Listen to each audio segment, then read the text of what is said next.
Greetings, Dapplings, and welcome back to Dwarf Fortress, a game I last covered here on the channel some 6 or so years ago. To say I'm feeling kind of waves of nostalgia to be sat here playing it again would be an enormous understatement. Now, before we get down to things, if you're very familiar with the game, then you might want to skip ahead to the end of World Generation and Embark Setup. Timestamps are available below, or you can use YouTube's chapter feature. But if you're curious what kind of Embark we're starting with, or you're fresh to Dwarf Fortress Steam Edition and you want a bit more of an idea what you're about to get into, then watch on. But as always, if by the end of the video you decide you enjoyed what you saw and you want to see more, be sure to let me know down below with a thumbs up or a comment. And while you're down there, if you'd like your name used for one of the dwarves in the future, be sure to reply to my pinned comment, though I'll explain a little bit more about the renaming later in the video. Now then, on to world creation. If you're not familiar with Dwarf Fortress, as I'm sure at least a few of you watching this are not, Dwarf Fortress is an incredibly deep world simulation game that typically gets played in one of two ways. Colony management in Fortress mode, or as a traditional roguelike in adventure mode. Though everything starts with the world, a richly simulated procedural environment which you can see being generated in the background. For this first series, I chose a small island with about 250 years of history. I figure this will give us enough interesting things to play with without overwhelming anyone, but you can make much smaller or bigger worlds with up to 10,000 years of simulated history. Though, word to the wise here, while shorter histories generate quickly, the longer you let the simulation run, the more people it will be keeping track of, the more things will be happening, and the simulation will begin to crawl, even with the modern Steam version. That, and necromancers are the crabs of Dwarf Fortress. With enough time, everything will either be one or have been eaten by one. So I recommend keeping the history somewhere between 200 and 500 years for all but the smallest worlds. Once world generation is complete, you're free to pick a site on the map to found your dwarven outpost. I chose a site just a little bit south of our parent civilization, and using the cliff map, picked a spot I felt was likely to give us a nice waterfall to work with. Next up, we have to choose what kind of dwarves and items we're going to take with us to found this new outpost. This uses a point-buy system to limit how much equipment that you can take with you, though the amount of points you have can be changed in world generation. But if you're embarking for the first time, or just want to get in and play as soon as possible, you can choose to start with a default profile, which should be good for all but the most sinister embark locations, such as in the shadow of a necromancer tower. But as you can see, I've chosen to prepare carefully. And starting with animals, I've chosen to bring a pair of cats, who will be responsible for hunting vermin who might steal or spoil my food, some turkeys for eggs, a couple of dogs trained for combat so that they can perform guard duty for us, and also some sheep, because I'm Welsh, and if I don't make the joke first, someone else will. But as for items, this is a little bit more complicated, and there are so many different philosophies for how to set up your embark. But my preferred way of embarking is to immediately drop almost all of the finished goods, save for the anvil, though you can get away with not taking that as well, but it becomes a little bit more of a risky embark at that point. Instead, I use the points that I get from refunding all of those items to buy the raw materials I'll need to build new tools and items on site. I find that this will almost always allow you to start with more goods than the alternative, as well as allow you to take advantage of a few of the little-known quirks, such as the way that dwarves are fastidious about using individual barrels to store different types of meat or milk separately, thus netting you a few spare barrels you'd otherwise have to make yourself. Though you can be far more cheeky with this than I have been here, as even a single piece of organ or meat will be delivered in its own barrel, but that's a little bit too cheesy for me. A summary of the items that I've got here though, I brought enough fire-safe stone to construct a few workshops, and the ores and fuel I'll need to smelt enough bars of bronze to arm my dwarves fully, as well as have some spares for tools and miscellaneous items like chains and crossbow bolts. I also brought enough materials to fully stock a small hospital for any early mishaps, including plaster for casts, and reagents needed to make a few bars of soap for cleaning wounds and preventing infections. Additionally, I've brought plenty of drink, food, and seeds to kickstart any farming we can get into in the first few seasons. All that leaves us then are the dwarves themselves. Now you've got 10 skill points to spend on each of your 7 starting dwarves, which, unlike classic Dwarf Fortress, are completely separate from the points buy system that you use to purchase equipment and animals. Here you can spend as much time or as little time thinking about who gets to do what, as each dwarf has a unique personality, traits, values and preferences, and they can all impact how well a dwarf will perform in any specific role. It can honestly get a bit overwhelming though, so if you're new to the game, I'd recommend you just kind of decide on the broad roles you want your dwarves to have, and just assign skills as necessary without really worrying too much about their personalities. It will typically not affect their performance of the job so severely that it's kind of, you have to do this. It's very much something that once you're familiar with the game, it can add to it a little bit, but honestly, past the first few migrant waves, it might not even matter to a fortress anyway. That being said, I did spend a bit of time looking through each dwarf's personnel file, if you will, and I tried to line up the jobs as best I could to people who would not only do well in the role, but would also enjoy doing it. You don't want a doctor who hates helping people and is unusually enthusiastic about torture. Those are in fact called dentists. But joking aside, I aimed to have everyone with a little bit of military skills, whether that be training with mace, spear or axes, or discipline. In fact, I would recommend putting 1 point in discipline for every one of the 7 initial dwarves. This will help them maintain composure in the face of death. This is especially useful for your doctor, as the last thing you want is your doctor having a panic attack because they weren't able to save someone, and as a result, not saving all of the other people who need saving. Next, I chose 2 trait skills for each dwarf, where the skill would have a greater impact than simply allowing them to complete a task faster, which is almost true for every skill. Generally, a better skilled dwarf can do a job that uses that skill quicker than an unskilled dwarf. But specifically here, we're talking about crafts and the like, where the craft dwarf's skill will directly impact the quality of the item they produce. This is especially important for weapons and armor smiths, where the quality not only improves the value of the finished item, but directly improves its performance. Good quality axes are sharper, and good quality armor is more durable, for example. And finally, I made sure I had 4 dwarves with skills corresponding to the first 4 administrative roles that we'll need filled. Specifically, an expedition leader with enough empathy and social tact to diffuse situations and console angry dwarves, a broker with good social and negotiation skills, a record keeper and manager with keen analytical abilities, and finally, a doctor who actually likes people with a little training in all of the medical skills, but especially diagnosis. So, in summary, and in no particular order, we have Uzol Savage Crafted, our bookkeeper and manager, who is a novice axe dwarf and an adequate carpenter and woodcrafter. Followed by Olon Syrup Roasted, our broker, the second axe dwarf and an adequate mechanic and engraver. Next we have Tobal Banner Unite, a spear dwarf and skilled mason and stonecrafter. Next up, Nomal Letter Taken, a mace dwarf and skilled weaponsmith and metalcrafter. They are joined by Olin Keyname, the second mace dwarf and skilled armorsmith and blacksmith. Then we have Besmar Mine Passes, our expedition leader and second spear dwarf with novice gem setting and bone carving skills. And finally, we have Odom Bookwanders, our doctor who specialises in no weapon and is a novice cook and adequate planter. And with that, we've covered everything about the Embark setup, and it's time at last to dive into the game. A dwarven outpost. You have arrived. After a journey from the mountain homes into the forbidding wilderness beyond, your harsh trek has finally ended. Your party of 7 is to make an outpost for the glory of all of Atis Casben. There are almost no supplies left, but with stout labour comes sustenance. Whether by bolt, plough or hook, provide for your dwarves. You are expecting a supply caravan just before winter entombs you. But it is spring now. Enough time to delve secure lodgings, ere the dingoes get hungry.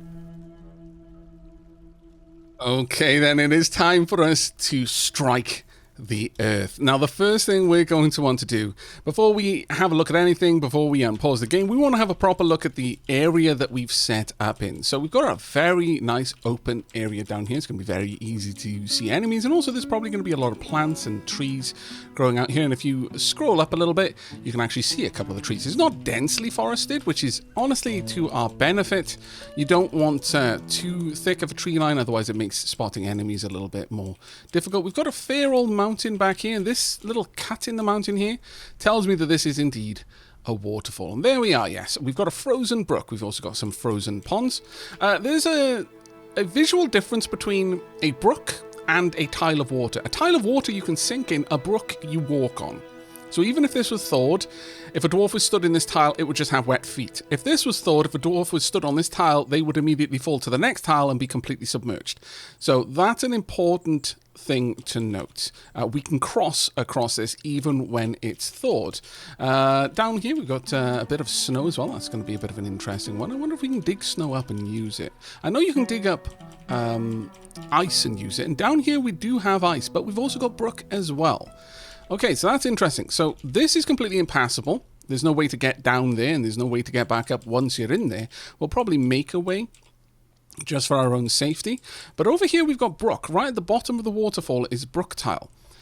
Now that isn't exactly what I would like. So next winter, because we're in early spring right now, and there's no guarantee that this is going to remain frozen for very long, so it's probably something we'll do next winter. I might actually dig my way all the way up here. So this is a full tile of water, much like the river is frozen water right now. That way, if anything falls down here, because that's kind of a part of my cunning plan for the future in our defenses, then it'll be stuck underwater and probably drown, or it'll get washed away. But right now, they would just land, and then we'd be stuck around here, just pacing back and forth until eventually they starved, or didn't if they were undead. Now, the next thing you want to do, of course, is to check in on your dwarves. So let's go and have a look. We've got our carpenter, engraver, mason, weaponsmith, yes, weaponsmith, and armorsmith, our expedition leader, who's also the gem cutter, and indeed the bone carver, and our planter, cook, / doctor. Now, the first thing you're going to want to do, normally, is to set them up with labours and indeed with their noble roles. But the first thing we're going to do is name them. We're going to start off by using the patron name list. If you are a member or patron at the naming tier, then your name is automatically a part of the list that I'll be pulling across. However, if you are, oh well, that is to say, and I should stress this because sometimes it gets missed. Please give me permission to use your name. This is true of the credits at the end of the videos as well as naming game. Do let me know that you're okay with that. There is actually a post, and you can it's an elective name list, because not everyone wants their real name, if that's their patron account, to be plastered all over videos. So do let me know. But if you're on the naming tier, then and you have already given me permission, then your name is automatically there. But once we've run out of patron names, which if my previous Dwarf Fortress experience tells me anything, will probably be in the second or third migrant wave, then we will start pulling names from the comments. If you would like your name to be added to the name list, if you're not a member on Patreon, then look for my pinned comment down in the comments on any of the Dwarf Fortress videos and just reply there with your name. It'll largely be a random selection, so your name will be added to a list and I will randomize when I'm picking names. So it isn't a first come, first serve or anything like that. But yeah, if you're interested, you can just pop your name down there and it'll be added in for when we're through the patron names. Now, with that said and done, give me just a moment to get the names in place. Okay, we have the perfectly named Oak. These are selected randomly, by the way, but that was just amazing timing. We've got Oak the Carpenter. We've got Melody Rose, our mechanist and engraver. We've got Lady Wolfheart, our stoneworker. Pepster, our weaponsmith. Rizel, our armorsmith. Plumber Smack, our gem crafter and bone crafter. And Isham, our planter, cook, surgeon. Now, the job titles can also be changed. And generally speaking, I do actually recommend changing them, because the game will assign a job title either based on the highest skill, or if you've got several skills in a category, such as metalsmithing in general, weaponsmith and blacksmith, or metal crafting and armorsmith, so on and so forth. It'll give like a kind of a broad category title. Now, in this case, it means I can't at a glance see which one is my primary weaponsmith and which one is my primary armorsmith. So, for things like this, you can just pop in and change this yourself. Now, there is a caveat to this, is you can accidentally change it to something that the game will assign to another character. So sometimes it's worth changing these up and not calling them weaponsmiths. Maybe you wouldn't call them a woodcrafter. You might call them a woodwright or a woodsmith or what have you, just to separate game-assigned titles from player-assigned titles. But in this case, I don't think that we're going to need to worry about that. Oop. Help if I could spell. There we go.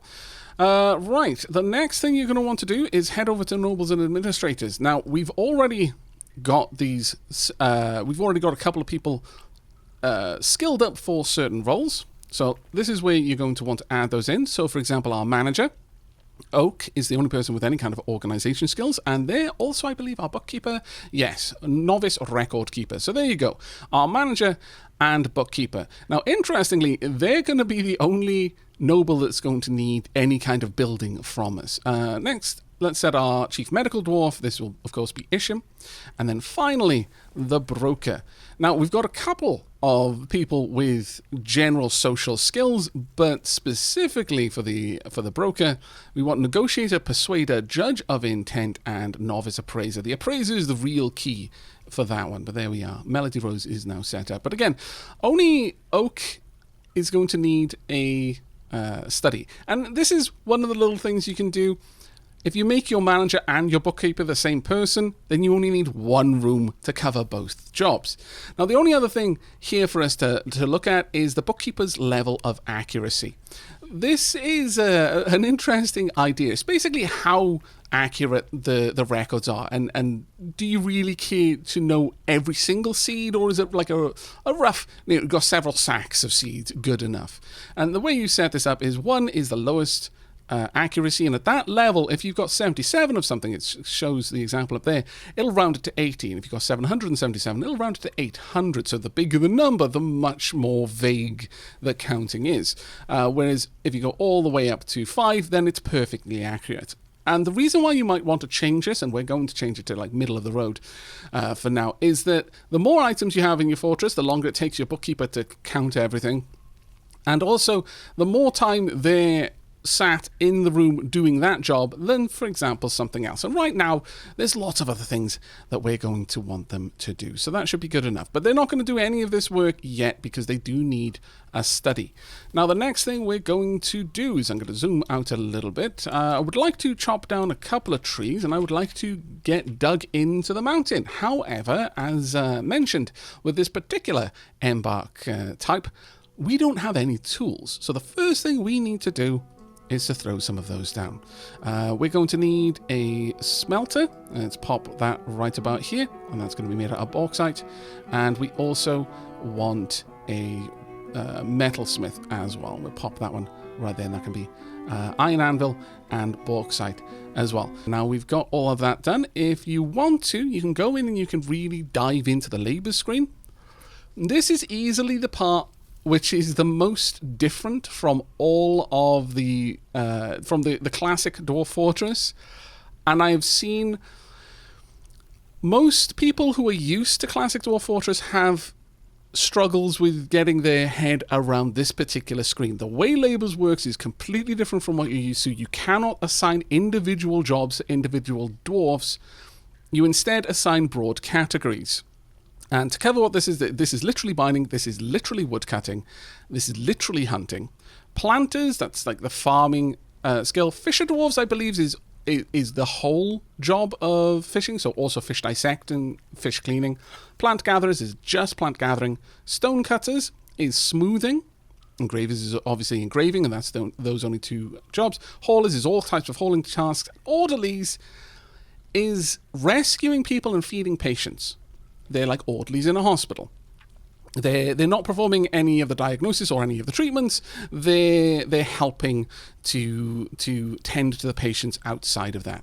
If you want finer control, you can have it by creating custom work details and then going through this and setting up the various jobs that you want attached to that work detail. Let's just say, for example, I wanted masonry to be a part of this. I would click on masonry and done.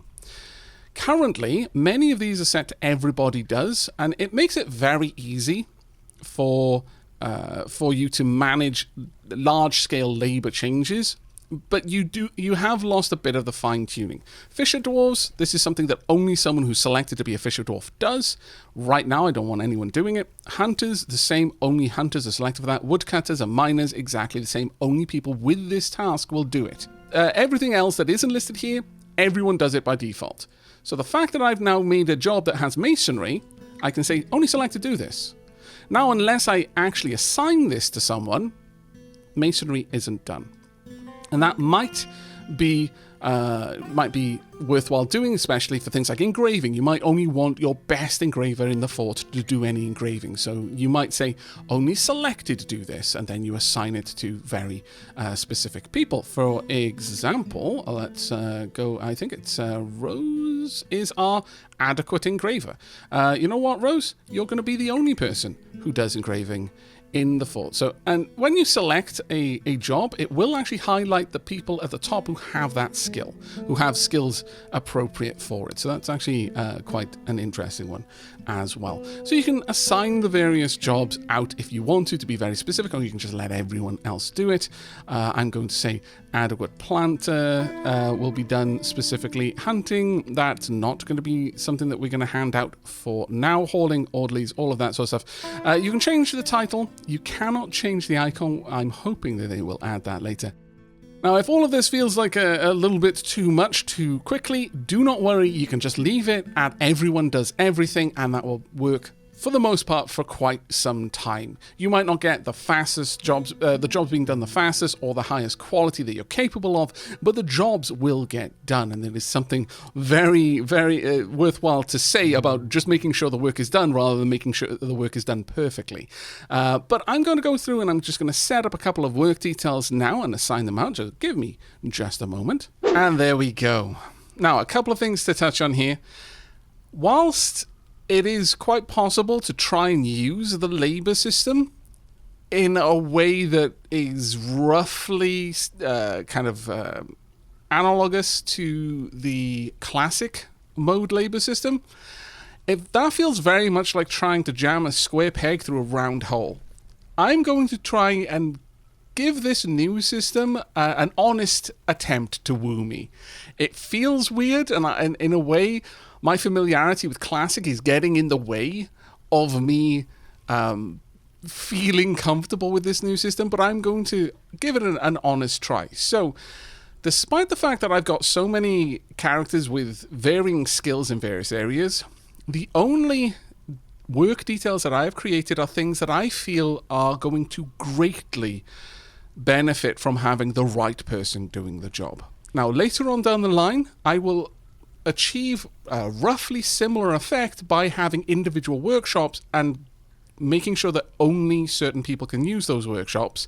So I might have a master weaponsmith workshop and then a couple of journeyman or apprentice workshops that just get the random odds and sods, but then one or two which are for the very best items that I want made by the very best people in the fortress who can make them. But an example of this is that I've got weaponsmiths and armorsmiths, and the only work there is the weaponsmithing and armorsmithing, and cooks, because the higher the quality of the meal, the better the dwarves seem to react to having eaten it. It'll give them positive thoughts. But those are the only ones I've set up. Another thing to note, if you're new to Dwarf Fortress, at least this was the case with Classic, and I have no reason to think that this has changed, don't assign miners and woodcutters to anyone. They're kind of hard-coded to only do one of the two jobs, so whichever one they kind of decide to do first will lock them out of doing the other one, even though it's assigned to them. So generally speaking, only give a miner a job or a woodcutter to... only give one person a mining job or a woodcutting job, because it relies on them having a tool that it's kind of mutually exclusive. They can't be holding a pick and an axe at the same time. But there we go, that's all set up. Everything should be where it needs to be by and large. And finally, we can unpause.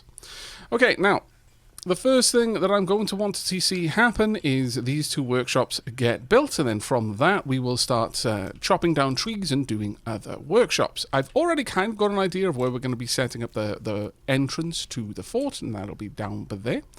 Now, we've got our smelter. Let's add a job to make coke from bituminous coal. It is fantastically important that this is the first job you do, and then set it up to just automatically be done. I'm never going to want bituminous coal be made into anything else. You can carve them into blocks in a mason's workshop, and then build stuff out of them, but the moment you carve it into a block, it's no longer functional as a fuel. So use the first piece of coke that you had to make bituminous coal into coke, and you get several lumps of coke of fuel out of each stone of bituminous coal, but you need 1 unit of fuel to kickstart that process. So make sure that this is the first thing you do. Now that it's done, though, I'm happy for them to start using the tin and copper ores to make endless bronze bars. Now, again, I need that to be done first before I can do anything else. This is the slow part of this journey. This is why I would caution against using this particular kind of setup for any dangerous embark. Like, if you're going somewhere that's sinister or haunted or terrifying, maybe don't go with this, because it's going to take you a while to kickstart things. A couple of days will pass before you have those bronze bars. But there we are. We've got the bars down there now. So with bronze around, let's go ahead and set up a bronze pick and a bronze battle axe. There we go. And with those, we'll be able to actually start getting our peeps out there doing some work. So hopefully that'll all be done fairly soon. Whilst all of that's going on, though, one thing you can do is you can set up a pen or pasture, and I recommend you do this just to get your animals into one place where you know they're going to be safe. You can make this fairly large if you want to, and we'll probably expand it out once those trees are gone. That pen pasture, you then need to tell them to assign animals, and sadly there's no all button. That being said, I don't actually want my cats to be there. I want them to be wild and free, to roam around and kill vermin to their heart's content. But everything else should be here, including the war dogs, especially because right now this is where all of my peeps are kind of congregated.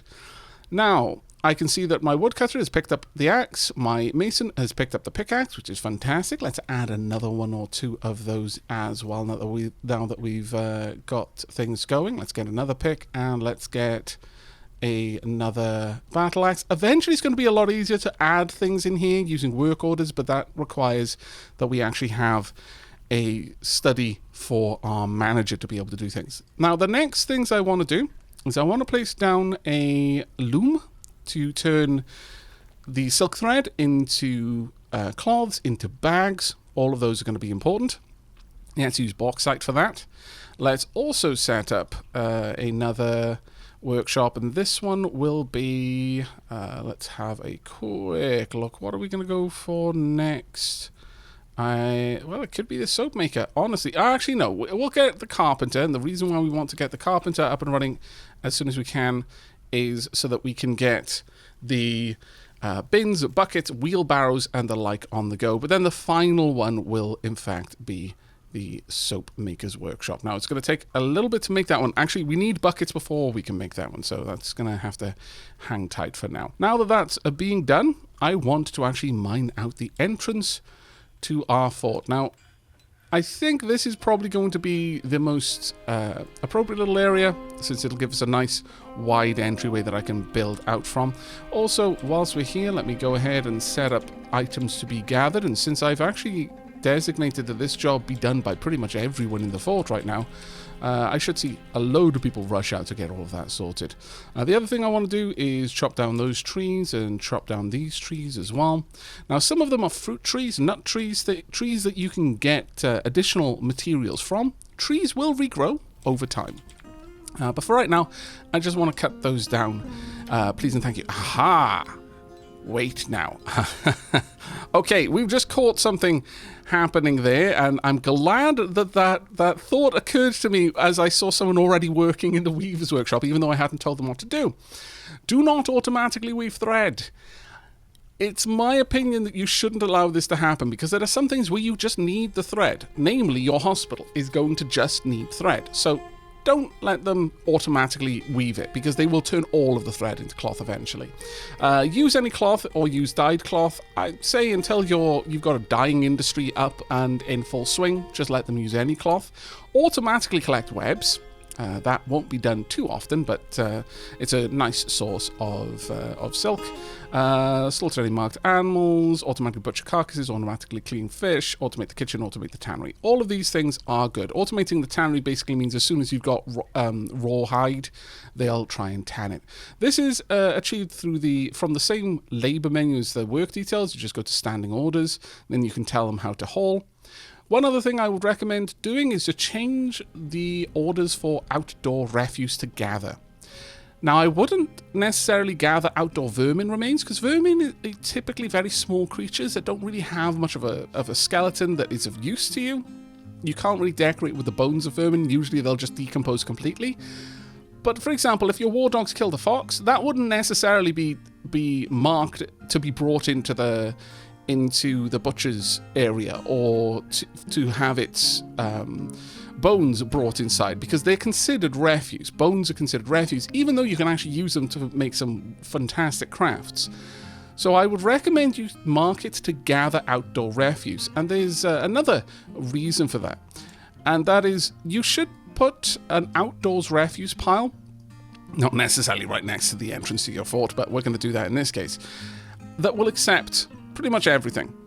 That will be where they're going to cart anything that's going to rot, because you don't want any material rotting inside an enclosed environment like the fortress, the caves or rooms inside your fortress, because that will create miasma, which is very bad for your doors. It gives them horrible thoughts, and I think they can actually get infected for it, but don't quote me on that part. But one thing you can do is you can have these items be brought outside. In an outdoors environment, miasma doesn't form as things decay. It just dissipates into the air. Now, if you mark the outdoors refuse pile for corpses and the likes, they'll bring anything that's rotting out there. But then you can turn off all of the skulls, all of the bones, all of the shells, all of the teeth, and all of the hooves. So that once a corpse decays down into its bones, if you've got a stockpile inside your fort, which only accepts bones, then someone will come outside to collect the refuse and bring it inside. If you don't allow collecting, or rather gathering refuse from outdoors, then they won't do that. But this can then be brought inside so that your bone carver can make their crafts with it. Hair and wool, I believe you can do some things with it, but I don't think you can use it to decorate crafts. I think you can actually weave it, but then you can't use the woven form of hair or wool for anything. Don't quote me on that one either. So you know what? For the sake of for science, I'll mark that down. We'll see if we can turn the hair and wool into a thing. Obviously, we can do stuff with wool, but hair I don't know about. So we'll mark that up to be brought inside. But as you can see, we've already actually managed to pull down all of these ramps, so we've now got a nice little area to work with. So what we're going to do is we are going to strip away all of the ramps on this outdoors area. And we're chopping down the trees. Fantastic. Now be aware that the tree can fall on the dwarf. They're not the most accomplished lumberjacks. That makes sense, they're dwarfs. They have forgotten more about working with stone than the other races will ever know, but when it comes to chopping down trees, it's possibly even a mark of pride amongst dwarves not to know how to do that too well. But here we are. Right, we've got the gypsum plaster, we've got all sorts of things over there, actually. That's kind of cool. Now, I would like our carpenter to make me a couple of things. First and foremost, I want a bucket, just one, so that I can make the soap maker's workshop. But after that, I want, let's say, 2 wheelbarrows. Let's get them on the go. I would also like some splints, or at least 1 splint, 1 crutch. There we go. We want a step ladder as well. Maybe have 2 of those. They'll use step ladders to gather fruit from trees. And I think they might actually use it for a couple of other things as well. We also want a few bins. Bins will be very useful for storing in certain stockpiles. If you have a look over here, you can see the amount of bins. I'm just going to limit it to 1 for now. And the same as well in here, just one bin there. But these bins will allow them to store much more. Right now, a single bar is taking up a single tile, but in a bin, it could probably be stored to like 10 or maybe even more. Different items can be stored to different densities in bins, depending on the material. Let's have both wheelbarrows available here for the stone stockpile, though, because that is heavy. I don't know if you can store wood in bins. I honestly don't recall on that one, so you'll have to forgive me for forgetting that. But now we've actually got somewhere that we can actually start making our way inside, and I'm very, very happy for this. Now, the first thing I think we're going to do is a nice, big, long corridor deep in through here. Now, let's actually be a little bit more sensible. Let's not go for 4 wide to begin with, but 2 wide for definite. I think that the best ways to work with digging and making corridors in this game is it's kind of like the artery system, like and motorways. If you played anything like City Skylines, then you'll probably have a bit of an idea of what I'm talking about here. Is have a 3 wide corridor or a 4 wide corridor for your main arteries, the primary thoroughfares. We see that the river is thawed right now. If we go over here, we can see the beautiful mist that is forming there from the waterfall. That is something that we're going to want to try and capitalize on wherever we can. But having much wider corridors for your important thoroughfares. Then 2 wide corridors as like the branches off that main trunk. And then finally into rooms where there's really only 1 or 2 people ever going to be going in there at the same sort of time. Just a single wide corridor is fine, a single door, for example. But anywhere else you want multiple tiles so that dwarves can pass each other, because otherwise one of them has to lay down on the ground. And I'm not joking about this. That's basically what happens. They get down so the other person can climb over them. If there's a 1 wide corridor and you've got loads of people trying to pass in both directions, it slows everything down. They're not doing the whole thing of trying to turn to the side and shimmy past each other in a kind of an awkward way, trying not to make eye contact. No, one of them gets flat on their belly and the other one walks across them. Because they're dwarves, they're as wide as they are tall. They don't do the whole change, turn around and now I've got a slimmer profile. That doesn't work for a dwarf. They're barrel-chested. They take up an entire tile at all times. So, word to the wise, try to minimize the instances where you've got a single corridor. Otherwise, you're just making a potch for your dwarves. Now that we've got this area set up, though, let's try and move some of our stuff indoors. Let's see. I'm going to want at least an outdoors trade depot. Let's actually throw that down right now so it's out of the way.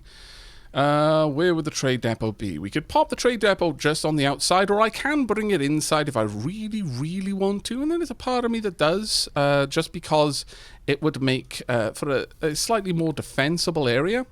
Now, the trade depot is a 5x5. So we can do something like that, and this there would allow me to have a little drawbridge, maybe just to protect the people inside. And I can also have some doors then that maybe lead into a large stockpile. Now, this is sand here. It's not the best place to have anything, but we initially just want to bring things indoors. So let's go ahead and set something up like that. I think that should work quite well. Make sure that these passageways are 3 wide. Because if you've got a wagon coming, they are 3 wide. They're 3x3 structures that are mobile. So if you don't have at least a 3 wide corridor, they can't get through. And if you're going to build your trade depot internally, which I think you should, then they won't be able to go there. So they'll just pass your site by. But that'll be an initial stockpile, and that'll give us enough room for a couple of workshops, I'm sure. And it'll give us a room for 3. So perhaps we could even move all 3 of those indoors and just have them set up in there. It would be perfectly fine. The other thing that we're going to want is we're going to want, I'm going to be fairly tight spaced with this. We're going to want a little study for our manager, because that is going to make everything we do easier. Finally, we are going to want a bedroom. So let's set something up like this over here. Let's do something along these lines. Sure, we can have a decent amount of beds in there. That looks pretty good. We are going to want somewhere for our dwarves to eat and drink. Now, that's not a very good space there, so let's try and elongate this perhaps. Something down like that will do. That'll give us 4 tables. You don't need a bed for every dwarf. You don't need a table and chair for every dwarf. They will use them in shifts. That's perfectly fine. And the last thing we're going to want is a room that is hopefully not going to see very much use. But you know what? Let's not put it there. That's way too small of an area. That being said, perhaps I could make this my hospital instead. Sure, we'll have the hospital right on the outside. This is basically our initial base camp, if you want to think of it like that. I could, in fact, change one of these into my farm over there, and we could have the bedrooms a little bit further in. That doesn't sound like a bad idea, actually. So let's do something like that instead. There we go. This gives us everything we're going to need. Initial stockpile, some workshops, a trade depot, a hospital, a small study, dining room, a farm, and a dormitory. Initially, our dwarves are not going to get multiple rooms. I think for now, this should be good. I would like a little well somewhere, and hopefully we're going to be able to set that up just down here. But the main thing is, let's just get all of this dug up so that we've got enough room to start plonking things down. And in fact, there we go. We've got all of that done. So let's go ahead and set up a little farm. And there we go. We've also got a little seed stockpile right there. They will allow for barrels, and then bags of seeds can exist in the barrels. So they'll should start hauling all of that over. Now, I would like, for the time being, since we have got a carpenter's workshop, for us to make a couple of basic things. So we'll get some doors. We're also going to want a table for use as a desk, and we want a chair, not a char. I mean, you know, maybe we could make some sort of artistic charred wood chair, but no, let's just get a chair all set up in there so we've got a little study on the go for our manager as well. While all of that's going down, though, we can now set up our soap maker's workshop right about here. There we go, and we'll take the nethercat bucket and the bauxite. The last of the bauxite available to us, we'll get that set up right now. Now, outdoors out here, we can in fact set up some outdoors farms if we particularly want to. We've already brought in all of the seed bags. It is mid-spring. We don't have a lot of time, but let's get some dimple cups going on that farm. We'll get some sweet pods on this one. We'll get some quarry bushes there and some dimple cups over here. Now, in summer, we will find that we can also plant cave wheat and pigtails. So let's have one of them do cave wheat. There are actually 4 farms here. It might be a little bit harder to see. I do apologize about that, but let's get pigtails there. And is there anything in particular? I'd say let's go for plump helmet. Plump helmet is going to be a pretty common food for us. Let's get quarry bushes as well, since we can use quarry bushes to make quarry bush leaves, which will be very, very useful for us in bulking up our meals. So once again, plump helmets. This one will be cave wheat, and right now I'm just basically picking them more or less at random, if I'm perfectly honest, but trying to get a nice spread all the way through. And then winter, it is literally plump helmets or dimple cups. Let's get plump helmets there, and then dimple cups over here, and dimple cups there, and then I will balance that out as we need going forward. Right, the last thing we're going to make out of the nether cap, I think, will be a trade depot right about here, and we will use nether cap for that. There we are. Beautiful nether cap. I'm quite glad that I brought nether cap along because it looks amazing. Right, now we are going to want, we need oil containing item or unrotten tallow fatty glob. That will hopefully come from butchering an animal. Now, unfortunately, you can't bring along any oil. The quarry bush you can use to make oil, since you can press the rock nuts, which are the seeds of quarry bushes. But for now, I think we'll probably try and get a hunter out and hunting. So on that, to that end, let's go ahead and make a bronze crossbow. There we go. And then a stack of bronze crossbow bolts as well. Let's make a few stacks of crossbow bolts. There we go. We'll actually go as far as 3 stacks for those. That should give whoever we make our hunter more than enough tools to get that job done. You notice where we start digging into stone, it starts becoming a stone floor, which is why I wanted to swap around where we were going to build the dormitory for the farms over here. Now, there aren't as much visible signs of the farm being planted early on. Eventually, you'll see plants starting to spawn, but early on, when they've just seeded the area, you don't really know where anything is. One thing to be aware of when it comes to wooden items is that beds can only be made of wood, which has always seemed like a bit of an odd choice, really. If there were ever a race that I would have thought, yeah, they can be completely okay with sleeping on a rock slab, would have been dwarves. But apparently no, dwarves must have wood. Sadly, right now we have to use the wood from outside. We brought along a couple of logs of native wood, that is giant mushroom wood, but that is going to take a little while before we get down into the caverns, before we can really start filling that out. Now, hopefully, we've already got a door ready. Let's go ahead and plonk this down. If we do, yes, we've got a chestnut door, fair enough. Do we have the tables made? Yes, we should have the table and the chair, and at that point, it's going to get so much easier to manage. Let's pop a table right there, a pearwood table, and then a chair. Now, there are... Broken is probably not going to be super amazed by their little sand study, but look, it is something, all right?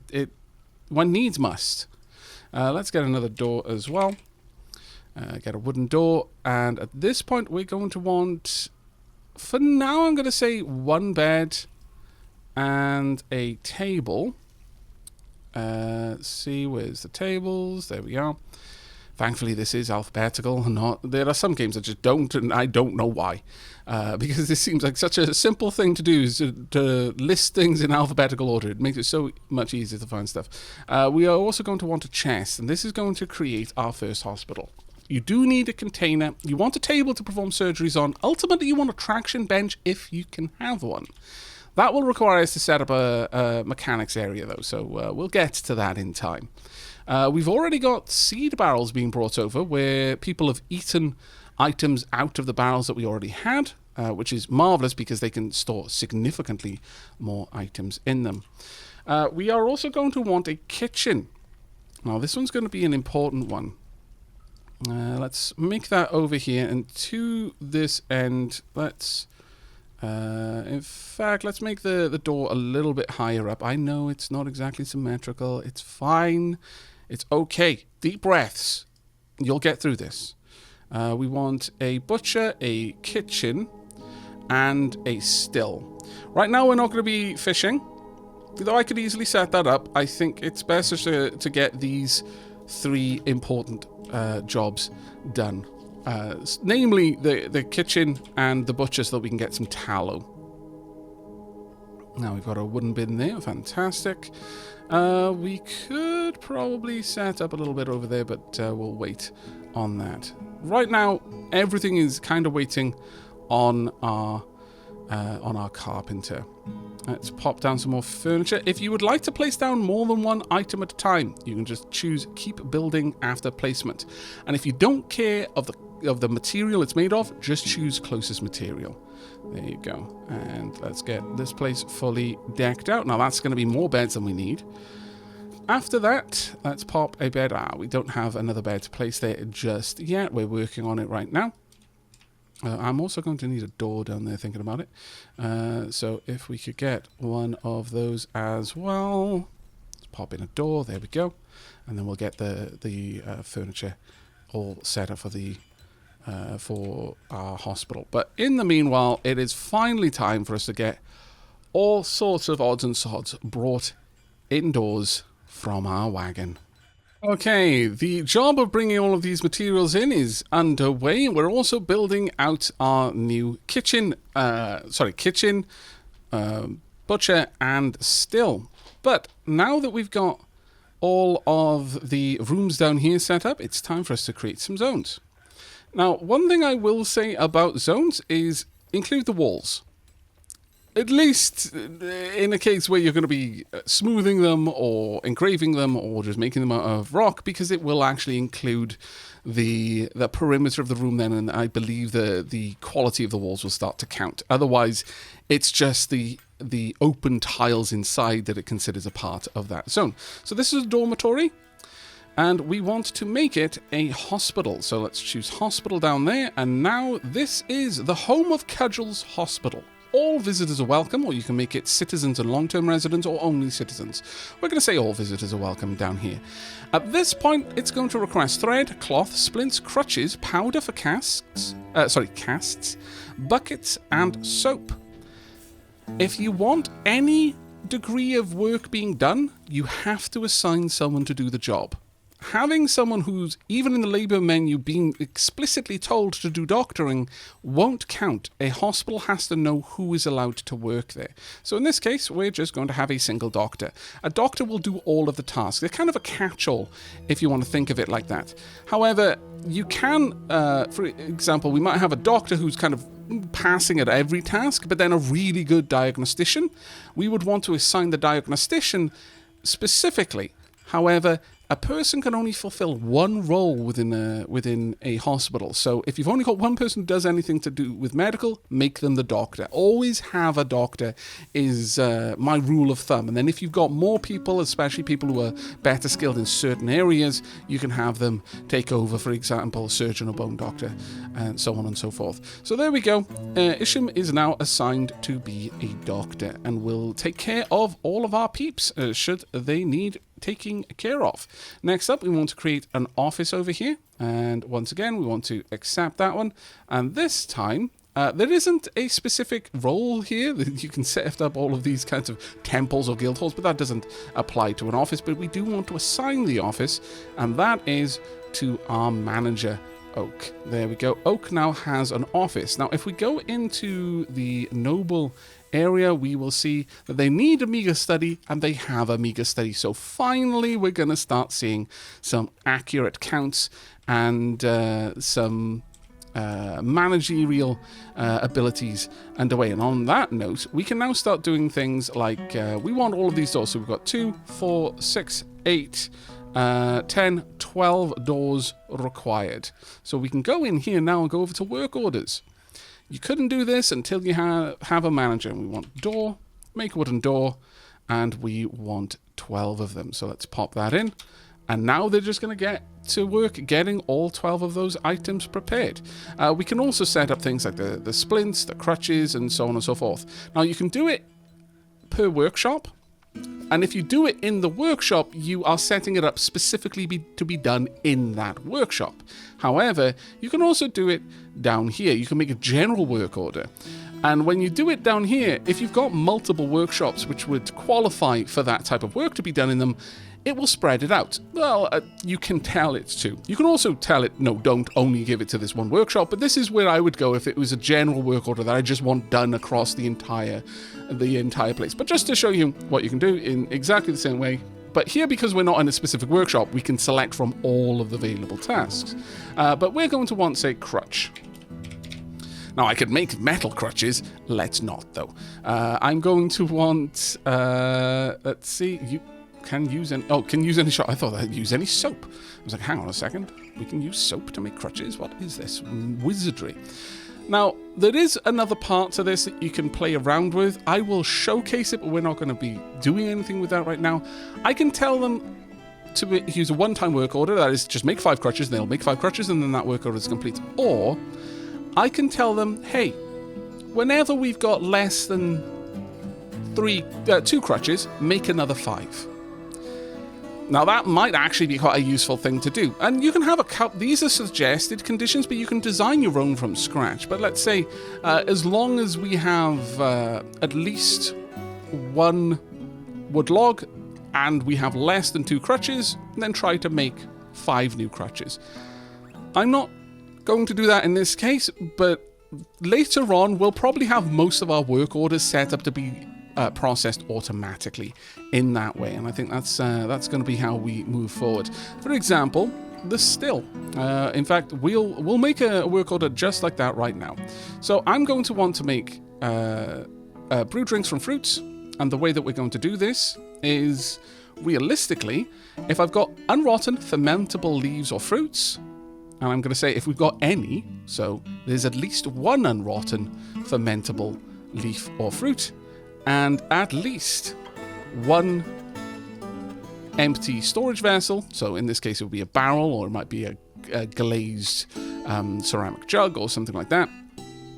Then try and make 10, brew 10 fruits into a drink. That is perfect. And now we're back on the work order screen. When you come out of it, it'll always put you back in the work order screen. So don't get tricked, because I have been several times while I've been streaming this. Go back into the workshop itself to set up the next one. So now we want it from plants, and it's pretty much exactly the same thing. There we are. If there's room to store it and there's something to ferment, then please go ahead and brew some drinks. As for the butcher's workshop, this is literally, I mean, this should be largely automated, but I am going to pop this in there anyway. Let's set this up. Now, bear in mind that when you're doing this, it is going to be checked daily. You can check it monthly, you can check it seasonally or yearly, but the minimum is daily. So my recommendation is not to set this. Check for it if there's at least one butcherable unrotten nearby item. Let's say if we had that set to 1, so there's some there somewhere. Don't set this to 1. Otherwise, you're just saying, just do this once a day. That's why I queue it up to try and do it 10 times. If you fail, like if there's only one item there, you'll do it once and then you'll fail and you'll report the job was failed, but that's the end of it. It'll just check again tomorrow. This does mean that your list of failed items kind of builds up, but I don't mind. I prefer that getting done in a timely manner than worrying about having a bunch of cancellations reported. That doesn't really bother me. All that remains now is to drop it down a couple of doors, use closest material, one there, one there. We don't have the second one, that's fine. I'm going to dig out this little area, so we've got a kitchen for us, but at this point, I think I would very, very much like if we could set up another work order down here as well. Now, we want render fat to be done pretty much as a priority, and the area on this list does matter. The way it works is it'll do the top one, and if it's then set to repeat, it will get pushed to the bottom of the list, but it will do it in order that it can. And any amount of glob nearby, actually any amount of fat renderable glob, at least one, then try and make 10 bits of tallow. There we go. That will do for me right there. And as for the meals, though, now there's a kind of a trick to the meals, in that you can't check for easy meals, fine meals, or lavish. If you're used to playing something like RimWorld, you'll be used to being able to be very explicit about this sort of stuff. However, in Dwarf Fortress, they are just prepared meals. A lavish meal, an easy meal, they are considered the same thing as far as the conditionals. So, my recommendation is try and make easy meals if the amount of prepared meals is less than a certain number, let's say 20. So let's say if it's less than 20 easy meals, then try and make 10 easy meals. And there's unrottable, cookable, solid items nearby. You have to have at least one uncookable solid item, but then if you allow cooking of drinks, the rest of it could be alcohol. So you might just have, I don't know, some wood pigeon meat, and that is the only actual solid bit of the food. The rest of it is just copious amounts of wine and rum, and the dwarves will be very happy with that, actually.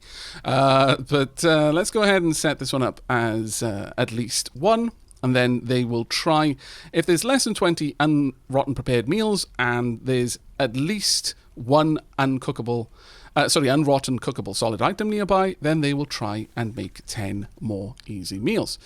Now, with that done, my recommendation is the next work order would be for fine meals. And again, just try and make 10. But this one should check for a higher number. So In this case, I check if it's less than 40. Try and make fine meals if it's less than 40. And you have materials. But you notice how it's got more slots here? It's because more ingredients can be used. But for my... for our uses, we'll go with just at least one once again. So there we go. That is all done. And then the final one as well for lavish meals. And there is a reason to make these straight away. They will use more ingredients, but the more ingredients you use, the better the chance that the dwarf is going to eat something they like. An easy meal has very few ingredients. I think it actually only has one. A fine meal has potentially two, and a lavish meal has potentially three. And the more ingredients you have in it, just the better the chance that dwarf is going to happen upon a meal, because they don't seem to pick them intelligently. But if you've got more ingredients in the meals, then there's just a better chance that they're going to get a meal that they happen to like. And that's the way I think of it. This one is less than, we're going to pop in 60 meals there. Now, realistically, our fort is nowhere near those kinds of numbers. So off camera, I will probably adjust these numbers. But for the sake of demonstrating how that all works, I think that will illustrate the point pretty well. Now, before we wrap up this episode, there is a final thing I would like to do, and it's quite an important thing now that the water is unfrozen. We are going to create a water source zone. Now, understand that dwarves can drink water if they run out of booze, but dwarves are alcohol dependent.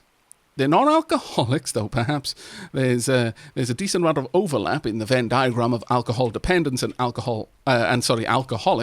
But dwarves, like on a biological level, require alcohol to function. Their body starts to react poorly to the absence of alcohol, and that is represented in the game by A, bad thoughts, and B, they get slow. They get really, really slow. Try to never require your dwarves subsist by drinking water, because if you're at that point, then your fort is one emergency away from collapsing. However, they can survive with water. They need something to drink, and if they have alcohol, they will always drink that first. But in a pinch, they can use water. And for certain other things, like washing, especially cleaning wounds in the hospital, water is necessary. They don't use alcohol, even though, ironically, in certain ways, alcohol might actually be a suitable replacement for something to sterilize wounds. But nevertheless, they can't douse wounds in wine. At the very least, maybe if we had medical grade alcohol, they could use it in some capacity. But generally introducing strong spirits direct to the bloodstream, not a good idea. So maybe it's for the best that they don't even consider that. We can't trust them to be able to hold back their dwarfly urges and not try to just imbibe alcohol by pouring it on an open wound. Nevertheless, that is going to be where we wrap things up. Like I said, I'm going to go over the numbers and just tweak a few things here and there before the next episode. But I really, really do hope you have enjoyed today's fair. Now, we've made a decent bit of progress. We've got a trade depot. We've got an indoor stockpile, though we still need a lot more stuff brought over here. We've got a study for our broker and bookkeeper. We have got a hospital and indeed a doctor set up. We've got a little farm on the go. We have got some beds and we have got a kitchen, which is already starting to produce some items. But we have got a lot of work ahead of us. This is very much a temporary setup, an initial starting base, a springboard for the future fortress. And I hope you're looking forward to seeing that all come to fruition as I am. But that is going to be it for me for today. So until next time, and as always, from myself and all of the dwarves of Castlegoat, do take care, everyone.